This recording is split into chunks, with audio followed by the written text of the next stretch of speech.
Between 2000 and 2001, 7 human legs were found scattered across the streets of Istanbul. No bodies, no traces. The killer was still at large, and the city trembled in silent fear. Who owned this person? And why leave only the legs behind? The first leg was discovered on January 8, 2000, in a dumpster in Eminönü. Its nails were manicured, the skin smooth, and it had been cleanly severed from the hip.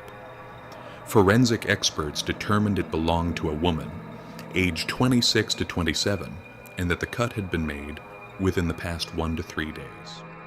The second leg was found on May 19, 2000, at the Eminönü coast. It had been in salt water, making it impossible to determine exactly when it was severed. This time, there were 2 legs, one female, one male. The female leg had been carefully cut, polished nails painted dark red. The male leg was more brutally severed. Their identities could not be determined, and both were buried without recognition. The third leg was discovered on December 7, 2000, in Eyüp, by a group of high school students on their way to school. It belonged to a young woman aged 22 to 24. The leg had been carefully severed from the hip, showing attention to anatomical detail. Forensic experts suggested she might have been someone who spent 7 to 8 hours standing each day. On March 12, 2001, 2 legs were found in Unkapanı, placed inside separate bags about 50 meters apart. One belonged to a woman aged 20 to 22, the other to a man aged 25 to 30. The woman's leg had been carefully severed, while the man's was cut more roughly. Toxicology reports showed traces of alcohol and mild drugs in the male leg.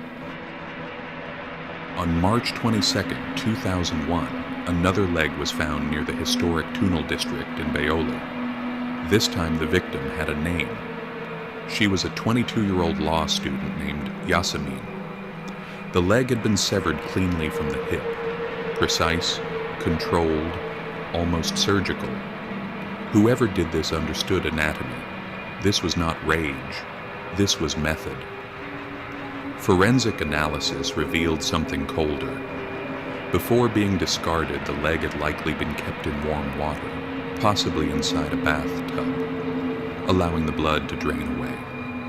The killer was evolving, each crime more refined than the last.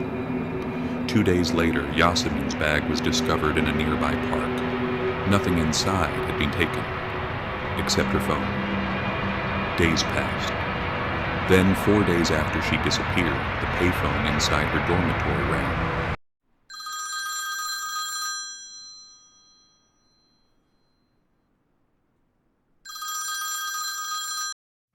The hallway was quiet.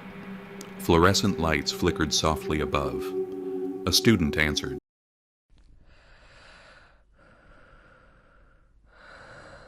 Then a distorted male voice said, "Stop looking for her. You will never find her."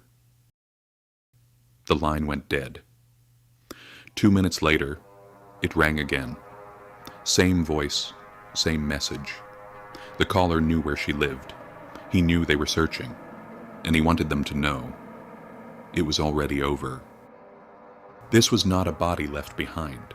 This was a message. And the killer was watching. Somewhere in Istanbul, he was still there, waiting.